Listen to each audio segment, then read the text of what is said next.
नमस्कार विद्यार्थी मित्रांनो, तुमचं स्वागत आहे आपल्या ऑनलाईन प्लॅटफॉर्मवर। मागच्या लेक्चर्समध्ये भाग 1 कंप्लीट केला, आता भाग 2 बघायचा आहे। याच्यामधून आपण जास्तीत जास्त इन्फॉर्मेशन पण आणि ऑलॉंग विथ दॅट कशा प्रकारचे क्वेश्चन विचारले जातात हे आपण इथं बघतोय।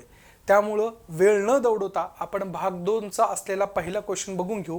पहिला क्वेश्चन काय सांगतोय? पहिला क्वेश्चन आहे एमपीएससी मेंस 2022 चा। मग पहिलं स्टेटमेंट काय आहे? संविधान सभेने राष्ट्रीय ध्वज 22 जुलै 1947 ला स्वीकृत केला। दुसरा स्टेटमेंट आहे संविधान सभेने राष्ट्रगीत 24 जानेवारी 1949 ला रोजी स्वीकृत केलं।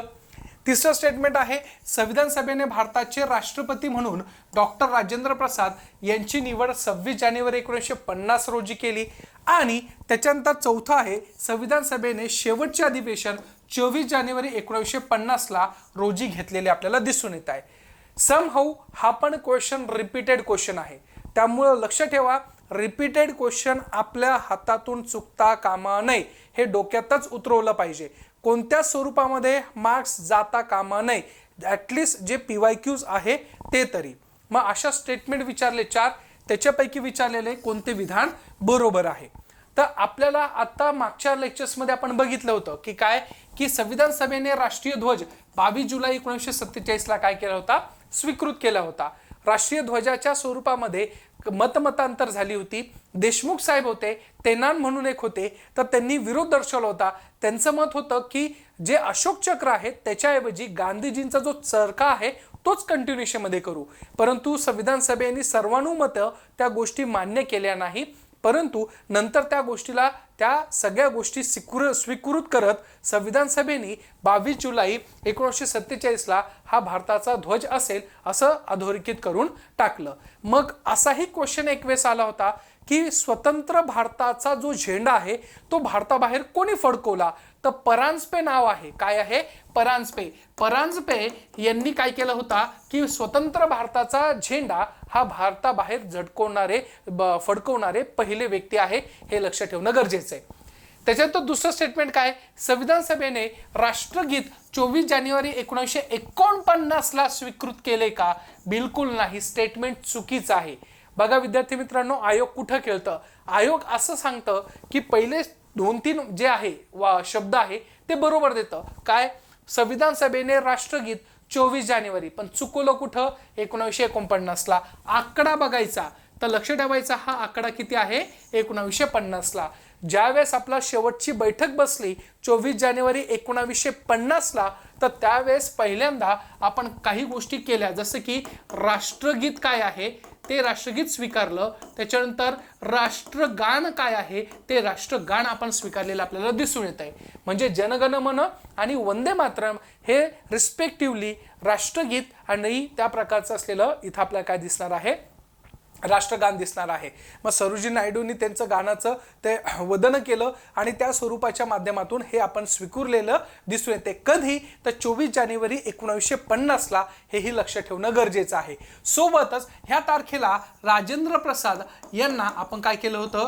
प्रथम राष्ट्रपती म्हणून घोषित केलेलं आपल्याला तिथं दिसून येते। आणि उद्या चालून संसदेचं खऱ्या अर्थाने काम करणारी सार्वभौम संस्था म्हणून आपण संविधान सभेला हे कामाची पोचपावती पर्टिक्युलर ह्या डेटला दिलेली आपण दिसून येते। म्हणून हे दुसरंही स्टेटमेंट काय आहे?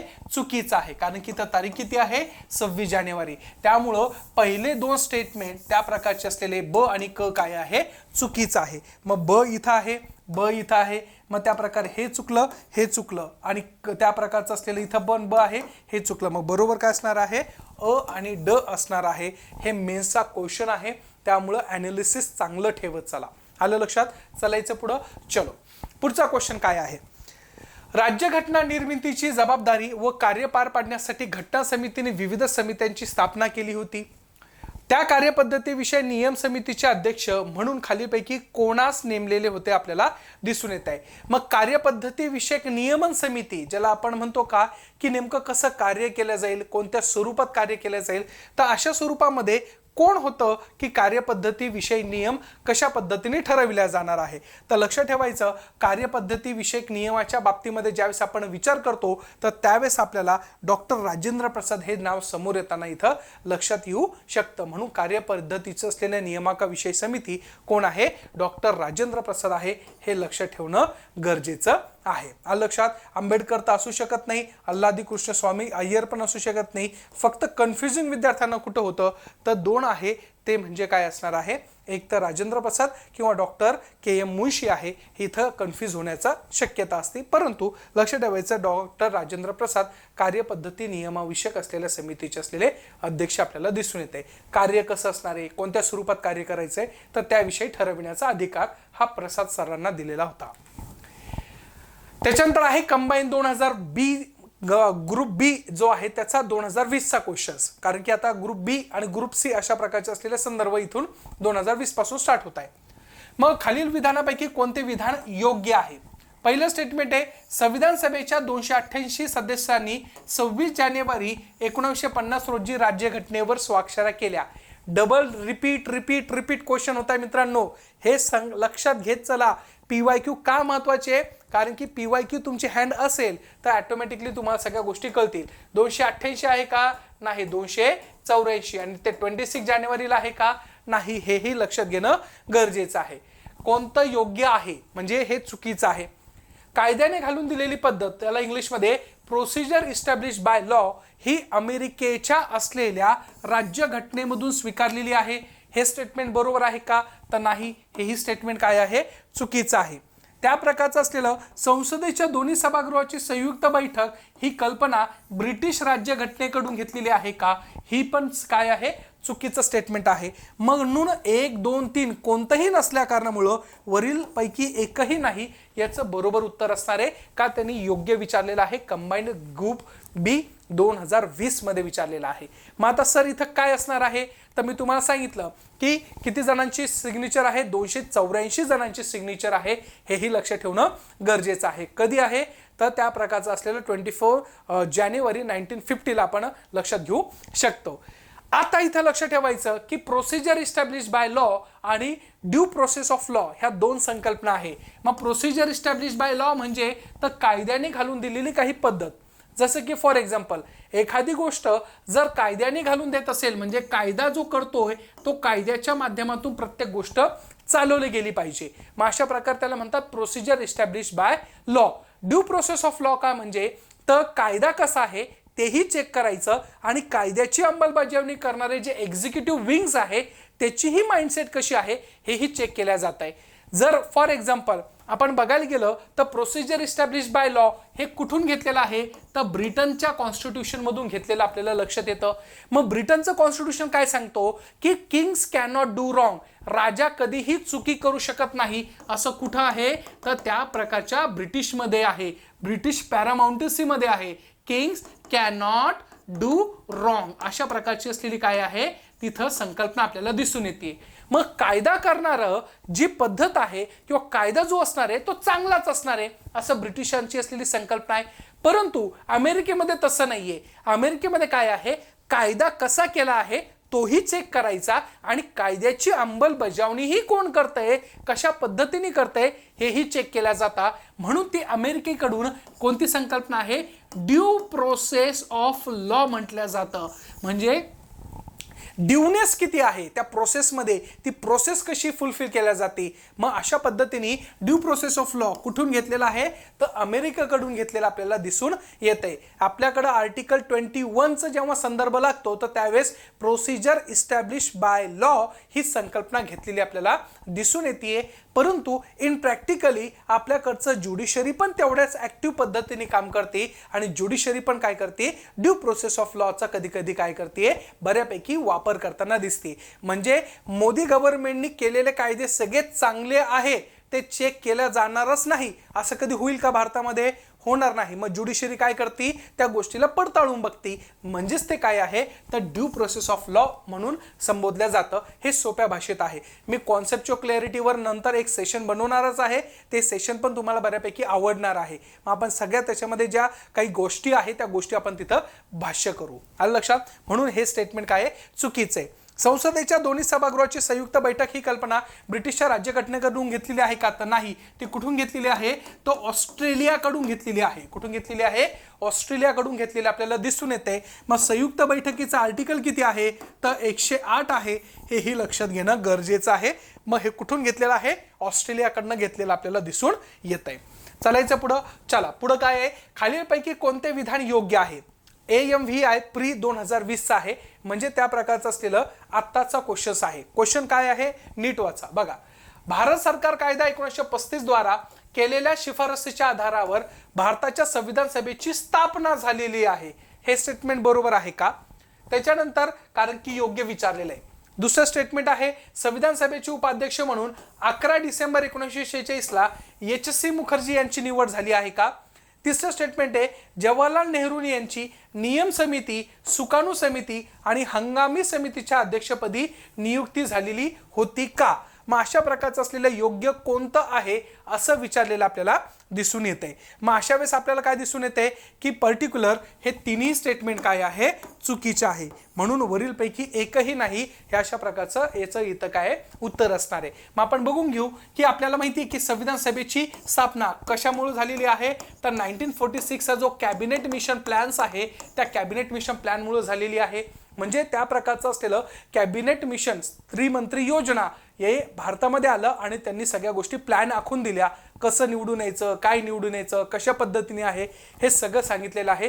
त्यामुळं आपल्याकडे 1935 चा कायद्याचा संदर्भ डिरेक्टली लागला नाही. परंतु लक्ष ठेवा नियर टू बी 75% हा आपण भाग कुठून घेतलेला आहे? तर 1935 च्या कायद्यामधून घेतलेला आपल्याला दिसून येतोय. मग 1935 चा कायदा तयार होण्यासाठी त्या प्रकारचा नेहरू रिपोर्ट असेल, राऊंड टेबल कॉन्फरन्स असेल, त्याच्यानंतर विविध प्रकारचे असलेले व्हाईट पेपर्स असेल, इव्हन दो तुमच्या असलेल्या 14 पॉईंट्स ऑफ जिना यांचं सगळं implications within the act of 1935 च्या माध्यमातून दिसतंय. मग 35 च्या कायद्यामध्ये भारत कसा असेल, कोणत्या स्वरूपात असेल, भारताची रचना कशी असेल, भारताची शासन पद्धती कशी असेल हे कदाचित त्यावेळेसच आपण लिहून ठेवलेलं होतं. म्हणून त्याच्यातला 75% ॲज इट इज आपण काय केलेलं आहे? कॉपी पेस्टेड केलेलं आपल्याला इथं दिसून येते. त्यामुळं पहिलं स्टेटमेंट चुकीचं आहे का? कारण की संविधान सभा ही 1946 च्या कॅबिनेट मिशन प्लॅननुसार स्थापित झालेली आपल्याला दिसून येते. मग संविधान सभेचे उपाध्यक्ष परमनंट उपाध्यक्ष HC मुखर्जी होते, परंतु त्यांची डेट 25 जानेवारी 1947 ला आपल्याला दिसून येते. मग 11 डिसेंबरला त्या प्रकारचं असलेलं फक्त परमनंट अध्यक्ष राजेंद्र प्रसाद यांची निवड झाली होती आणि उपाध्यक्ष हे त्या प्रकारच्या असलेल्या स्वरूपाच्या माध्यमातून ज्यावेळेस आपण बघतो तर त्यावेळेस आपल्याला काय दिसून येणार आहे? तर ते उपाध्यक्ष होते फ्रँक अँथनी अँग्लो इंडियन्स कम्युनिटीतून बिलॉंग करणारे.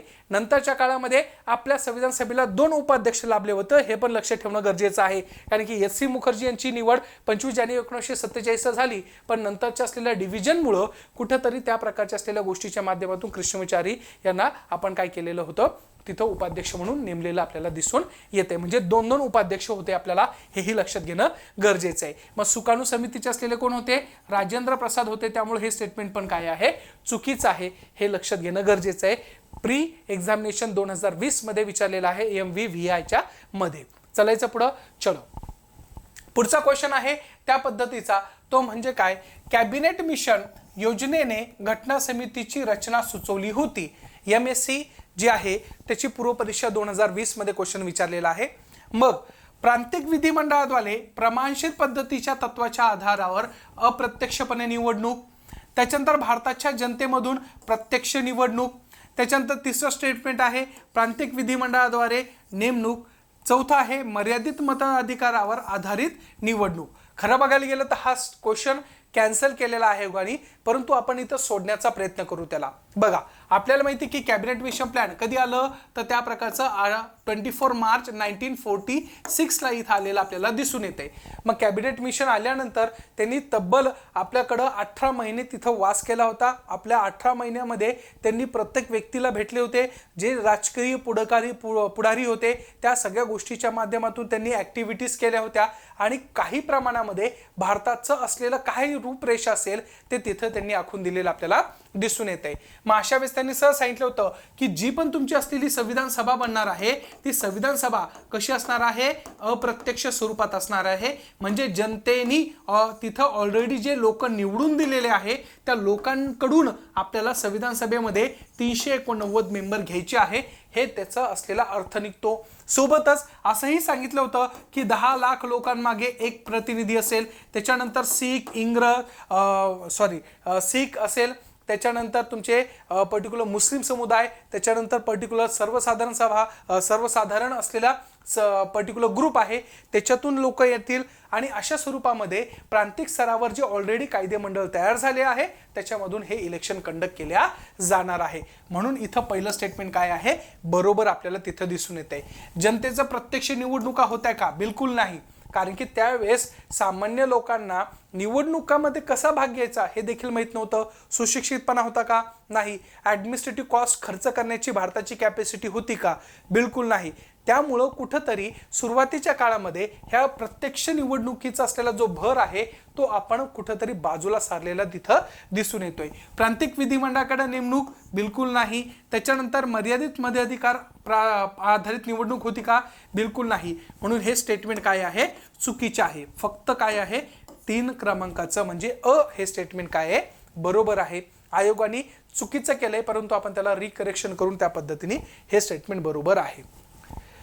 त्याच्यानंतर आहे भारतीय संविधानातील विविध स्त्रोतांशी संबंधित असलेल्या काही गोष्टी। ज्यावेळेस आपलं संविधान तयार होत होतं तर संविधानामध्ये काही गोष्टी आपल्याला दुसऱ्या देशांच्या संविधानामधून घ्यायच्या होत्या। मग तिथे चर्चा चालू झाली होती की नेमकं कोणत्या देशाकडून काय काय घ्यायचं आहे।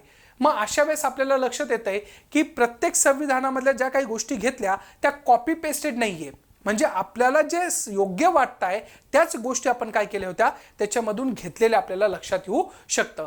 मग अशा पद्धतीच्या माध्यमातून ज्यावेळेस आपण बघतो तर त्यावेळेस आपल्याला काय लक्षात येतंय की पर्टिक्युलर जे विविध स्त्रोत आहे त्या विविध स्त्रोतामधून आपण काही महत्त्वाच्या गोष्टी घेतलेल्या आहे। मग अशा वेळेस आपल्याला काय दिसतंय तर मूलभूत हक्क विचारलेला आहे। तर मूलभूत हक्क कुठून घेतलेला आहे तर लक्ष ठेवायचं तर अमेरिकेचं कॉन्स्टिट्यूशन मधून घेतलेलं आहे। त्याच्यानंतर आहे संसदीय लोकशाही। तर संसदीय लोकशाही साहजिकच कुठून आहे तर ब्रिटिशच्या राज्यघटनेमधून।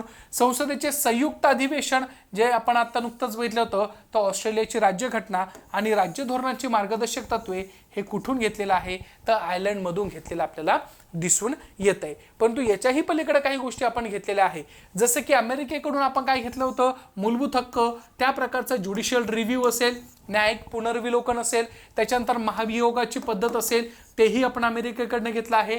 सोबतच सेपरेट जे तुमची ज्युडिशरी आहे म्हणजे न्याय व्यवस्थेचं स्वातंत्र्यपणा तेही कुठून घेतलेलं आहे तर अमेरिकेकडून घेतलेलं आहे, हेही लक्षात घेणं गरजेचं आहे। सोबतच उपराष्ट्रपतीचं असलेलं जे पद आहे तेही कुठून घेतलेलं आहे तर अमेरिकेकडून घेतलेलं आपल्याला इथं दिसून येत आहे। अमेरिकेमध्ये स्वतःच्या असलेल्या हक्काबद्दल सर्वात जास्त जाणीवपूर्वक असलेल्या गोष्टीची माध्यमता ही आपल्याला तिथं दिसून येते। म्हणून अमेरिकेकडनं मूलभूत हक्क अशा विविध गोष्टी आपण तिथून घेतलेल्या दिसून येत आहे। त्याच्यानंतर आहे त्या पर्टिक्युलर असलेलं ब्रिटिश कॉन्स्टिट्यूशन। मग ब्रिटिशांनी आपल्यावर 150 राज्य केले, मग त्यांच्याकडनं काहीतरी आपल्याला उपयोग घेणं गरजेचं होतं की नाही। मग अशा पद्धतीने ब्रिटिशकडनं काय घेतलेलं आहे तर लक्ष ठेवायचं तर संसद नावाची जी संकल्पना आहे किंवा संसदीय शासन प्रणाली ही आपण त्याच्यातून घेतलेली आहे। सोबत ब्रिटिशच्या कॉन्स्टिट्यूशन मधून काय घेतलेलं आहे तर संसदचे असलेले जे लोक असणार आहे त्याचे विशेष अधिकार काय असणार आहे तेही घेतलेलं आहे। त्याच्यानंतर कायदा करण्याची असलेली जी प्रोसेस आहे तीही कुठून घेतलेली आहे, ब्रिटिशकडनं घेतलेली आहे। त्याच्यानंतर ब्रिटिशकडनं अजून काय घेतलेलं आहे तर रूल ऑफ लॉ घेतलेला आहे।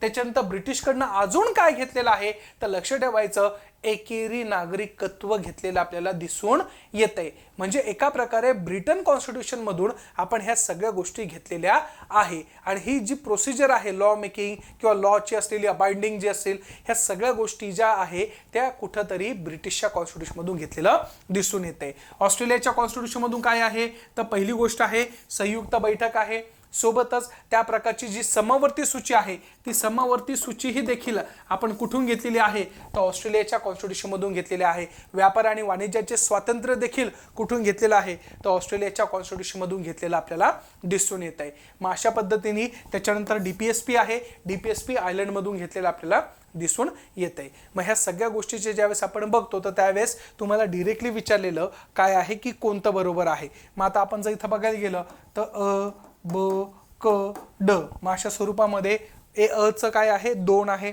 क ब चं त्या प्रकारचं असलेलं 3 आहे, क चं काय आहे 4 आहे आणि त्या प्रकारचं ड चं 1 आहे. म्हणून स्टेटमेंट काय असणार आहे 3 क्रमांकाचं बरोबर असणार आहे. आलं लक्षात. हे सगळं तुम्हाला माहिती असणं अपेक्षित आहे, किंबहुना हे तुम्हाला पाठ असणं गरजेचं आहे. सोबतच जर्मनीची जेव्हा आपण घटना बघतो तर जर्मनीच्या घटनेमधून इमर्जन्सी प्रोव्हिजनमध्ये जेव्हा फंडामेंटल राईट्स आपले सप्रेस केल्या जातात ते आपण तिथून घेतलेलं आहे. सोबतच कॉन्स्टिट्यूशन अमेंडमेंट जी पॉवर आहे ती कॉन्स्टिट्यूशन अमेंडमेंट पॉवर आपल्याला काय दिसतीये की पर्टिक्युलर साऊथ आफ्रिकेच्या असलेल्या कंट्रीकडून घेतलेला आहे 368च्या माध्यमातून. ह्या सगळ्या गोष्टी आपण प्रत्येक देशाकडून ज्या काही चांगल्या गोष्टी असेल तर त्या घेतलेल्या आपल्याला दिसून येत आहे. फ्रेंच रिव्होल्युशन मधून किंवा फ्रेंचच्या कॉन्स्टिट्यूशन मधून समता, बंधुता ह्या सगळ्या संकल्पना आपण स्वीकृत केलेल्या आहे, हेही लक्षात घेणं गरजेचं आहे. अशा बारीक सारी गोष्टी आपण तिथं घेतलेल्या इथं दिसून येत आहे. आता गमतीचा भाग म्हणजे तुम्हाला सांगतो मित्रांनो, ज्यावेळेस संविधान सभेमध्ये क्रिटिसाइज चालू होतं की हे जे संविधान बनवताय तुम्ही, हे संविधान एका प्रकारचं असलेलं उसनवारीचं संविधान आहे. It is a borrowed constitution आणि you should not be claim that की this is a constitution of India. त्यावेळेस doctor B R Ambedkar sir हसले आणि डॉक्टर बी आर आंबेडकर सरांनी एक शब्द सांगितला, okay I am admire that कि this constitution is a borrowed constitution, but first of all this is not a copy pasted constitution. Copy paste केलेलं नाहीये. आणि second thing is if you are saying that this is a constitution of a particular borrowed constitutions, then there is no need to read other constitution of any country. तुम्हाला दुसऱ्या देशाचं संविधान वाचायची गरज पडणार नाही.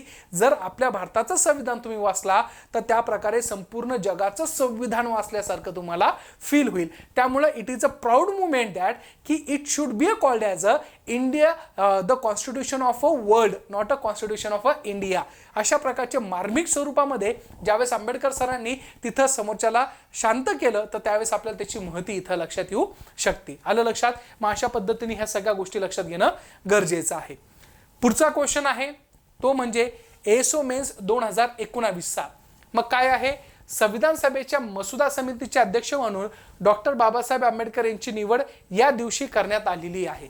तर साहजिकच आहे, मी तुम्हाला सांगितलं की मसुदा समितीची स्थापना कधी झाली आहे तर 29 ऑगस्ट 1947. परत त्याच गोष्टी येत असतात आणि परत त्या गोष्टी तुम्हाला रीड करणं अपेक्षित आहे. कदाचित आता हे व्हिडिओ ऐकल्यानंतर तुम्हाला कॉन्फिडन्स लेवल झाला असेल की आता मला त्या प्रकारचं असलेलं कोणतीही भीती असणार नाही. आता त्या प्रकारे प्रत्येक चॅप्टर वाईज आपण काय करतोय अशा प्रकारचे PYQ सगळे घेऊन टाकणार आहे. त्याच्यानंतर आहे योग्य जोड्या लावा. आता इथं प्रिंट हे झालेलं आहे, कधीच आहे कदाचित कल्पना नाहीये का, आपण एकदा चेक करून घेऊ नंतर. एका साईडला आहे व्यक्तींची नावं, त्यांनी काय केलेलं आहे त्या प्रकारचं असलेलं त्यांचं कार्य. पहिलं आहे डॉक्टर सच्चिदानंद सिन्हा, दुसरं आहे डॉक्टर राजेंद्र प्रसाद, त्याच्यानंतर BN राव आहे, त्याच्यानंतर जवाहरलाल नेहरू आहे. समोर दिलं आहे उद्दिष्टांचा ठराव, घटना परिषदेचे संविधानिक सल्लागार, घटना परिषदेचे कायमस्वरूपी अध्यक्ष आणि घटना परिषदेचे तात्पुरते अध्यक्ष. सिंपल लॉजिक काय सांगतं, सच्चिदानंद सिन्हा घटना परिषदेचे तात्पुरते अध्यक्ष म्हणजे घटना समितीचे तात्पुरते अध्यक्ष, डॉक्टर राजेंद्र प्रसाद कायमस्वरूपी अध्यक्ष, BN राव त्या प्रकारचं असलेलं लीगल ॲडवायझर, जवाहरलाल नेहरू 13 डिसेंबर उद्दिष्टांचा ठराव. हे लक्षात ठेवणं गरजेचं आहे. एक अजून इंटरेस्टिंग फॅक्ट सांगतो मित्रांनो, ज्यावेळेस कच्चा मसुदा तयार झाला होता तो कच्चा मसुदा कोणी बनवला होता तर लक्षात ठेवायचं BN राव होते. याच्यातले नियर टू बी 240 जे कलम आहे ना मित्रांनो ते स्वतः BN रावनी टाकलेले होते. बरं, आणि विशेष बाब म्हणजे BN राव हे संविधान सभेचे मेंबर नव्हते, पण त्यावेळेस असले जे वेवेल साहेब होते त्या वेवेल साहेबांनी सांगितलं होतं की तुमच्याकडे असा महान व्यक्तिमत्व आहे. डॉक्टर BR आंबेडकर सरांनी पण सांगितलं होतं की आपल्याकडे असा व्यक्तिमत्व आहे की जो कच्चा मसुदा तयार करण्यामध्ये कुठेतरी परफेक्टिव्ह पर्सन आहे असं गणल्या जाणार आहे, ते म्हणजे BN राव आहे. हेही लक्षात घेणं गरजेचं आहे. मग आता लक्षात ठेवा की BN राव हे कोण होते, तर त्यावेळेस असलेले इंटरनॅशनल कोर्ट ऑफ जस्टिसचे जज पण राहिले होते. युनायटेड नेशन्समध्ये सेक्रेटरी लेवलच्याही पोझिशनवर जाण्याची त्यांची ताकद होती. अशा विविध मोठमोठ्या स्वरूपामध्ये इंटेलेक्च्युअल पर्सन म्हणून जर कोणाला गणलं जातं तर ही वॉज द BN राव, हे लक्ष ठेवणं गरजेचं आहे. त्यामुळं याचं असलेलं स्टेटमेंटमध्ये जर बघायला गेलं तर आपल्याला काय दिसतंय की पर्टिक्युलर कोणतं एकचं काय असणार आहे, तर त्या प्रकारचं तात्पुरते अध्यक्ष म्हणजे अचं 4 आहे. मग अचं 4 इथं आहे, त्याच्यानंतर बचं 3 आहे, मग बचं 3 इथं पण आहे. BN राव त्या प्रकारे 2 म्हणजे कचं त्या प्रकारे 2 म्हणजे स्टेटमेंट काय असणार आहे हे, कारण की अ ब क आणि ड अशा प्रकारे तिथं दिसून येते. आलं लक्षात, अशा स्वरूपातलं आहे. त्याच्यानंतर आहे पुढचा क्वेश्चन, तो म्हणजे काय, खालीलपैकी कोणती बाब जुळत नाही, म्हणजे कोणतं चुकीचं आहे थोडक्यात. मग ते स्टेटमेंट कधीचा आहे, तो हा राज्यसेवा पूर्व परीक्षा 2019 आहे. मग याच्यामध्ये काय, 11 डिसेंबर 1946ला नेहरूंनी संविधान सभेमध्ये उद्दिष्टांचा ठराव मांडला, चुकीचा आहे. 29 ऑगस्ट 1947ला मसुदी समितीची स्थापना झाली आहे, बरोबर. त्याच्यानंतर 26 नोव्हेंबर 1949ला भारतीय जनतेने संविधान स्वीकृत केलं व अधिनियमित करून स्वप्रत अर्पण केलेली आहे, हेही बरोबर आहे. त्याच्यानंतर त्या प्रकारचं असलेलं 24 जानेवारी 1950ला संविधान सभेच्या सदस्यांनी अंतिमतः संविधानावर स्वाक्षऱ्या केल्या आहे, म्हणजे हेही बरोबर आहे, हेही बरोबर आहे, हेही बरोबर आहे. त्या प्रकारचं असलेलं पहिलं स्टेटमेंट काय आहे, चुकीचं आहे. का जुळत नाही, हे कधी मांडलं तर 13 डिसेंबरला मांडलेलं आपल्याला तिथं दिसून येतंय. आलं लक्षात. मग अशा पद्धतीच्या माध्यमातून तुम्हाला हे सगळं लक्ष ठेवणं गरजेचं आहे. म्हणून बघा, तुम्हाला क्वेश्चन्स अवघड विचारल्या जात नाही, वेगळं काही पाठ करायची गरज पडेल का, नाही. आयोग सिंपल क्वेश्चन विचारतं, आयोग तारखांवर खेळतं. आयोग पहिल्या चॅप्टरमध्ये काय विचारतं, तर पहिली गोष्ट तारीख, त्याच्यानंतर तुमचे असलेले काही फॅक्ट्स अँड फिगर आहे ते विचारतं, व्यक्तींची नावं, जोड्या लावा, याच्यावर जास्त क्वेश्चन विचारतो. त्यामुळं आपल्याला जास्त त्या प्रकारचं डिफिकल्ट करून घ्यायचं नाही. आलं लक्षात. चला पुढचा क्वेश्चन आहे त्या प्रकारचा, तो म्हणजे काय, भारतीय राज्यघटनेच्या मसुदा समितीचे सदस्य ओळखा. मग आता इथं मसुदा समितीचे सदस्य कोण होते हे आपल्याला ओळखायचं आहे. टॅक्स असिस्टंट मेन्स 2019 मध्ये क्वेश्चन विचारलाय. डॉक्टर राजेंद्र प्रसाद, गोपालस्वामी अय्यंगार, KM मुंशी, अल्लादी कृष्णस्वामी अय्यर. कोण होतं, तर त्या प्रकारचं असलेलं ब क ड होतं, म्हणजे स्टेटमेंट 3 होतं. राजेंद्र प्रसाद होते का, नाही. आता पाठ झालं असेल तुम्हाला की कोण आहे काय नाही, आलं लक्षात. त्यामुळं सेकंड ऑप्शन असणार आहे. चालायचं पुढं. चलो पुढचा क्वेश्चन, क्लर्क मेन्स 2019चा क्वेश्चन आहे, मोठा क्वेश्चन आहे. भारतीय घटना समितीबाबत खालीलपैकी विधाने विचारत घ्या. पहिलं स्टेटमेंट काय आहे, 1946 मध्ये कॅबिनेट मिशन योजनेनुसार भारतीय घटना समिती गठीत करण्यात आली, ॲब्सोल्युटली. डॉक्टर राजेंद्र प्रसाद भारतीय घटना समितीचे पहिले निर्वाचित अध्यक्ष आहे, स्टेटमेंट चुकीचं आहे. आपल्याकडं सांगितलं होतं की आपल्याकडं सच्चिदानंद सिन्हा हे कोण होते, तर त्या स्वरूपातले असलेले पर्टिक्युलर पहिले असे स्वरूपातले काय आहे सदस्य आहे, ज्यांना आपण विराजमान केलं होतं फ्रान्सच्या असलेल्या घटनेच्या अनुसार. मग अशा वेळेस तिथं राजेंद्र प्रसाद 11 डिसेंबरला परमनंट म्हणून तिथं अध्यक्ष झाले आहे, त्यामुळे स्टेटमेंट काय आहे, चुकीचं आहे. त्याच्यानंतर भारतीय घटना समितीमध्ये 4 उपाध्यक्ष होते का, नाही. अध्यक्ष सुरुवातीला एकच होते, एक होते तात्पुरते, ते म्हणजे फ्रँक अँथनी. त्याच्यानंतर 25 जानेवारी 1947ला त्या HC मुखर्जी यांना काय केलं होतं, आपण परमनंट उपाध्यक्ष केलं आणि नंतर त्या प्रकारचं असलेलं अजून एक वाढवले होते, म्हणजे असे टोटल किती होते, 2 उपाध्यक्ष होते. त्यामुळे हेही स्टेटमेंट काय चुकीचं आहे. ब चुकीचं, क चुकीचं. बाबासाहेब आंबेडकरांनी राज्यघटनेचा अंतिम मसुदा 4 नोव्हेंबर 1947ला सादर केला, हा चुकीचं स्टेटमेंट आहे. म्हणजे बरोबर कोणतं आहे, फक्त अ बरोबर आपल्याला तिथं दिसून येते. मग अशा प्रकारच्या असलेल्या संदर्भामध्ये आपल्याला काय दिसून येते, इथं स्टेटमेंट आहे का, नाही. आयोगाने हा क्वेश्चन चुकीचा दिलेला आहे, त्यामुळे इथं फक्त असायला पाहिजे होतं, त्या प्रकारचं असलेल्या संदर्भामध्ये आपल्याला इथं फक्त पाहिजे होतं. आलं लक्षात? कारण की फक्त ए बरोबर आहे, बी चुकीचं आहे, क चुकीचं आहे आणि ड देखील काय आहे, चुकीचं आहे. फक्त बरोबर असायला पाहिजे. आलं लक्षात? चलो नेक्स्ट देखेंगे पुढचा क्वेश्चन्स. विद्यार्थी मित्रांनो, आपण साध्यपूर्ती बॅच म्हणून एक बॅच लॉन्च करतोय की ज्याच्या माध्यमातून मी स्वतः पॉलिटी ह्या विषयाच्या स्वरूपामध्ये राज्यसेवा पूर्व परीक्षा, मुख्य परीक्षा आणि मुख्य परीक्षेसोबतच संयुक्त पूर्व परीक्षा, मुख्य परीक्षा, fast track batch, PYQ batch ह्या सगळ्या बॅच आम्ही लॉन्च करतोय. त्यामुळे ज्या विद्यार्थ्यांना ह्या गोष्टी असलेल्या वाटत असेल की आपण घ्यावं, त्या स्वरूपामध्ये एक्झाम ओरिएंटेशनने घ्यावं, तर नक्की तुम्ही परचेस करा. त्यासोबत खाली जो दिलेला नंबर असेल त्या नंबरवर कॉल करा, तुम्हाला ही बॅच अवेलेबल होऊन जाणार आहे. माझं फक्त प्रांजळ हे मत असणार आहे की एक्झाम ओरिएंटेशनने गेलं पाहिजे. आता कदाचित तुम्हाला पहिल्या टॉपिकमध्ये अडचण बिलकुल येणार नाही. का? कारण की PYQच्या माध्यमातून आपण त्या सगळ्या गोष्टी ॲनालिसिस केलेल्या आहे. आलं लक्षात? चलो बॅक टू पवेलियन. भारताच्या फाळणीनंतर घटना समितीच्या संख्येबाबतच्या विधानांचा विचार करा. ASO मुख्य परीक्षा 2018 मध्ये आहे. मग अशा वेळेस तुम्हाला क्वेश्चन विचारला जातो की फाळणीनंतर काय झालं, तर समिती सदस्य संख्या 299 पर्यंत आली. Yes absolutely. 389 होती, ती 389 वरून काय झाली होती, 299 झालं होतं. कारण की बलुचिस्तान, त्यानंतर तुमचा असलेला वेस्ट पाकिस्तानचा काही भाग हा त्या प्रकारे असलेला काय झाला होता, वेस्ट पाकिस्तान, ईस्ट पाकिस्तान वेगळं झाल्यामुळं तिथलच्या ज्या संविधान सभेमध्ये निवडून आले होते, even the doctor BR Ambedkar sir also, because त्याच्यानंतर उपाध्यक्ष जे SC मुखर्जी आहे त्यांचाही प्रॉब्लेम झाला होता, कुठून निवडून यायचं आहे. मग अशा वेळेस ह्या सगळ्या गोष्टी झालेल्या आपल्याला दिसून येत आहे आफ्टर द पार्टिशन. संस्थानिकाच्या प्रतिनिधींची संख्या 70 पर्यंत कमी झाली. Yes absolutely. प्रांताच्या व मुख्य आयुक्तांच्या प्रांताच्या प्रतिनिधींची संख्या 229 इतकी कमी झालेली आपल्याला दिसून येते. मग हे तिन्ही स्टेटमेंट काय आहे, बरोबर आपल्याला तिथं दिसून येत आहे. सदस्य संख्या 299 झाली. संस्थांच्या प्रतिनिधीची संख्या देखील 70 पर्यंत कमी झाली. 93 होते, कमी झाले. त्याच्यानंतर प्रांत व मुख्य आयुक्तांच्या प्रांताच्या प्रतिनिधीची संख्या 229 कमी झालेली आपल्याला दिसून येते. ॲब्सोल्युटली. मग त्यावेळेस हे स्टेटमेंट काय आहे, बरोबर आपल्याला तिथं दिसून येते. त्या प्रकारचं असलेलं काय आहे, ब क हे तिन्ही स्टेटमेंट काय आहे, बरोबर आहे. चलायचं पुढं. चला पुढचा क्वेश्चन आहे, खालीलपैकी कोणते विशिष्ट की त्याचे स्रोत हे जुळत नाही. आता क्वेश्चन विचारलेला आहे जुळत नाही. मग खालीलपैकी कोणते वैशिष्ट्य आणि स्रोत जुळत नाही.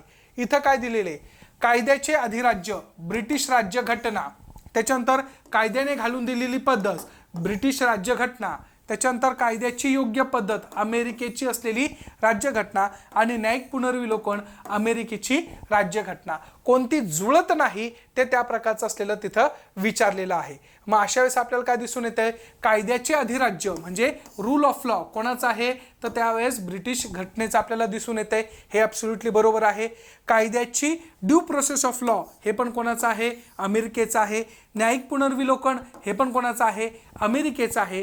कायद्याने घालून दिलेली पद्धत ही देखील काय आहे, बरोबर आहे. मग अशा वेळेस तिथं स्टेटमेंटमध्ये खालचे जे पॉईंट्स आहे ते कुठंतरी मिस झालेले आहे. त्याच्यामध्ये एकही नाही अशा प्रकारचं असलेलं चुकीचं कोणतंही नाहीये. हे सगळं काय आहे, बरोबर आपल्याला तिथं दिसून येत आहे. मग टॅक्स असिस्टंट मुख्य परीक्षा 2018 मध्ये कोणतं जुळत नाही अशा स्वरूपात जर विचारलेलं असेल तर हे सगळं जुळतं हे लक्ष ठेवणं गरजेचं आहे. कारण की कायद्याचे राज्य, ब्रिटिश घटना, त्याच्यानंतर कायद्याने घालून दिलेली पद्धत, त्या प्रकारचं असलेलं प्रोसिजर इस्टॅब्लिश बाय लॉ हे पण ब्रिटिश घटनेकडनं. कायद्याची योग्य पद्धती, ड्यू प्रोसेस ऑफ लॉ कुठून आहे, तर अमेरिकेची राज्यघटना, न्यायिक पुनर्विलोकन, अमेरिकी राज्यघटना. मग इथं चुकीचं विचारलं होतं तर खालचे जे पॉईंट्स आहे म्हणजे ब क ते मिस झालेले आहे. परंतु लक्ष ठेवा हे इन्फॉर्मेशन काय आहे, 100% योग्य आहे हे लक्षात घेणं गरजेचं आहे. आलं लक्षात. मग अशा पद्धतीने हे लक्षात ठेवू शकतात. पुढचा क्वेश्चन, राज्यघटना तयार करण्याव्यतिरिक्त घटना समितीने पार पाडलेल्या अन्य कार्याबाबत खालील विधाने विचारात घ्या. PSI ग्रुप B 2000 मुख्य परीक्षा 2018 आहे. मे 1949 मध्ये भारताच्या राष्ट्रकुळाच्या सदस्यत्वाची मान्यता दिली. ॲब्सोल्युटली बरोबर आहे. 22 जुलै 1947 ला राष्ट्रध्वज स्वीकारला. हे पण बरोबर आहे. 24 जानेवारी 1950 ला राष्ट्रगीताचा स्वीकार करण्यात आला. हेही बरोबर आहे. 26 जानेवारी 1950 ला डॉक्टर राजेंद्र प्रसाद यांना भारताचे पहिले राष्ट्रपती म्हणून निवड केली. आता हे स्टेटमेंट काय आहे, चुकीचं आहे. म्हणजे अ ब क स्टेटमेंट काय आहे, बरोबर आपल्याला तिथं दिसून येत आहे. मग याच्यामध्ये पहिलं काय आहे, तर 1949 मध्ये भारताच्या राष्ट्रकुलाच्या सदस्यत्वाला मान्यता दिली. आता लक्ष ठेवायचं, राष्ट्रकुल सदस्यत्व म्हणजे काय, तर कॉमनवेल्थ नेशन.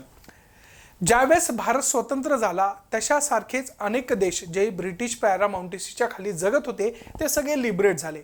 मग ह्या सगळ्या लोकांनी एकत्रित येऊन एक कॉमनवेल्थ नेशन, कॉमनवेल्थ म्हणजे एक समदुःखी लोक, थोडक्यात समदुःखी लोक एकत्रित आले आणि त्या प्रकारचा एक संघ तयार केला.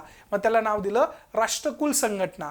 मग अशा वेळेस राष्ट्रकुल संघटना म्हणजे जिथं ब्रिटिशांची पॅरामाउंटेसी राहून गेलेली आहे अशा प्रकारची असलेलं संघटना. मग ह्या संघटनेने एक विचार केला होता की कोणत्याही देशावर कुरघोडी करायची नाही, कोणत्या देशाच्या स्वरूपामध्ये त्या प्रकारे तिथं हिंसक स्वरूपामध्ये एखादा भूभाग बळवायचा नाही, कॉलोनियलिझम ज्याला आपण म्हणतो, रेसिझम असेल, ह्या गोष्टीला थारा द्यायचा नाही. अशा प्रकारचे काही तत्व हे राष्ट्रकुल संघटनेचे होते.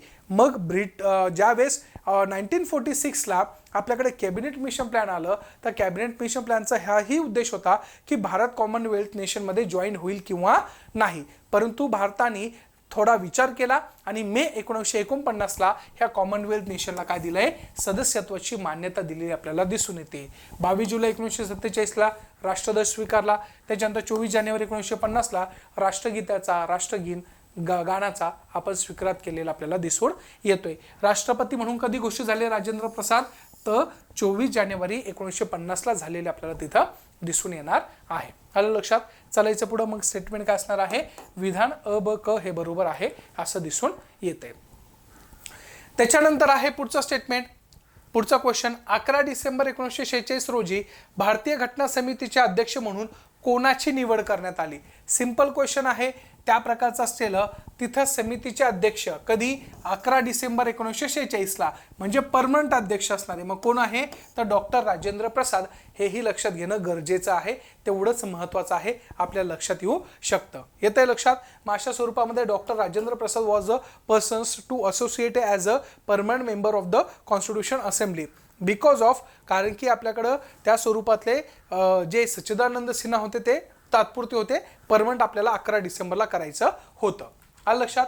चला, त्याच्यानंतर आहे त्या प्रकारचा असलेला पुढचा क्वेश्चन, तो म्हणजे भारतीय राज्यघटनेच्या निर्मिती दरम्यान संविधानात सल्लागार म्हणून कोणाची नियुक्ती झाली.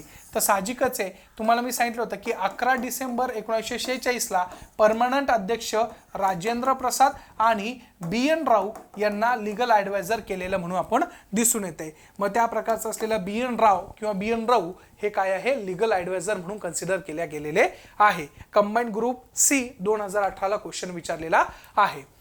त्याच्यानंतर आहे लास्ट क्वेश्चन, भारतीय राज्यघटनेच्या खालीलपैकी कोणत्या तरतुदी 26 नोव्हेंबर 1949ला लागू झालेल्या आहे. बघा, परत क्वेश्चन रिपीट झालाय. तुमच्या असलेल्या कंबाईनच्याही एक्झामला होता आणि इथंही विचारलेला आपल्याला दिसून येते. मग अशा पद्धतीने राज्यसेवा पूर्व परीक्षेला की 26 नोव्हेंबर 1949ला कधी लागू झाल्या, कोणत्या लागू झाल्या, तर लक्ष ठेवायचं, नागरिकत्व असेल, त्याच्यानंतर त्या प्रकारच्या असलेल्या निवडणुका, तात्पुरती संसद, म्हणजे पहिलं, दुसरं, तिसरं स्टेटमेंट बरोबर आहे, चौथं चुकीचं आहे, अ ब क बरोबर आपल्याला तिथं दिसून येत आहे. मग पहिलं स्टेटमेंट काय आहे, बरोबर इथं आहे, हे लक्षात घेणं गरजेचं आहे. आलं लक्षात. मग अशा पद्धतीने आपल्याकडच्या असलेला ह्या भाग 2 मध्ये जेवढे पण काही महत्त्वाचे क्वेश्चन्स जे की रिपीट झाले होते, त्या रिपीटचे असलेले काही संदर्भ घेऊन आपण जे ओव्हरलॅपिंग आहे ते बाजूला सोडून आपण महत्त्वाच्या असलेल्या गोष्टी इथं घेतलेल्या इथं दिसून येत आहे. म्हणून तुम्हाला आता अभ्यासाचा ॲप्रोच आला असेल की कशा प्रकारे तिथे ॲप्रोच करायचा आहे. तर लक्ष ठेवा मित्रांनो, आता पहिला चॅप्टर जो आहे, पहिल्या चॅप्टरमध्ये तुम्हाला अभ्यास करायचा असेल तर काय करायचा, फर्स्ट चॅप्टरमध्ये पहिला अभ्यास करायचा. तुम्हाला फॅक्ट्स महत्त्वाचे आहे, त्या फॅक्ट्स पाठ करायच्या. त्यासोबत तुम्हाला काही दिनांक महत्त्वाचे आहे, जसे की 9 डिसेंबर, 11 डिसेंबर, 13 डिसेंबर, 25 जानेवारी, त्याच्यानंतर 24 जानेवारी असेल, त्या प्रकारचं असलेलं इयर पण तुम्हाला लक्ष ठेवणं गरजेचं आहे. दिनांक आहे, त्या प्रकारचं असलेले नाव, व्यक्तीचे नावं, त्याच्यानंतर समितीचे नावं, हे तुम्हाला पाठ करणं गरजेचं आहे. म्हणजे दीज आर द एरिया की जिथं तुम्हाला कंटिन्युअसली पहिल्या चॅप्टरमध्ये क्वेश्चन्स विचारल्या जातात, मग तुम्हाला हे पाठ करणं अपेक्षित आहे. मग चॅप्टरमध्ये आपण PYQ का घेतोय? कारण की तुम्हाला कळल की एक्झॅक्टली कशा प्रकारे क्वेश्चन विचारल्या जातो. आलं लक्षात? मग अशा पद्धतीने तुमची तयारी असायला पाहिजे, जेणेकरून तुमच्या असलेल्या सगळ्या एक्झाममध्ये कसाही क्वेश्चन येऊ द्या, कोणताही क्वेश्चन येऊ द्या, तुम्हाला डील करता येईल. आपण मुख्य परीक्षेचेही क्वेश्चन घेतले, पूर्व परीक्षेचेही क्वेश्चन घेतलेले. हा मूळ उद्देश हाच आहे की तुम्हाला जास्तीत जास्त पोहोचल्या पाहिजे सगळ्या गोष्टी. आलं लक्षात? चला भेटूया दुसऱ्या चॅप्टरमध्ये नेक्स्ट लेक्चर्समध्ये. Thank you so much.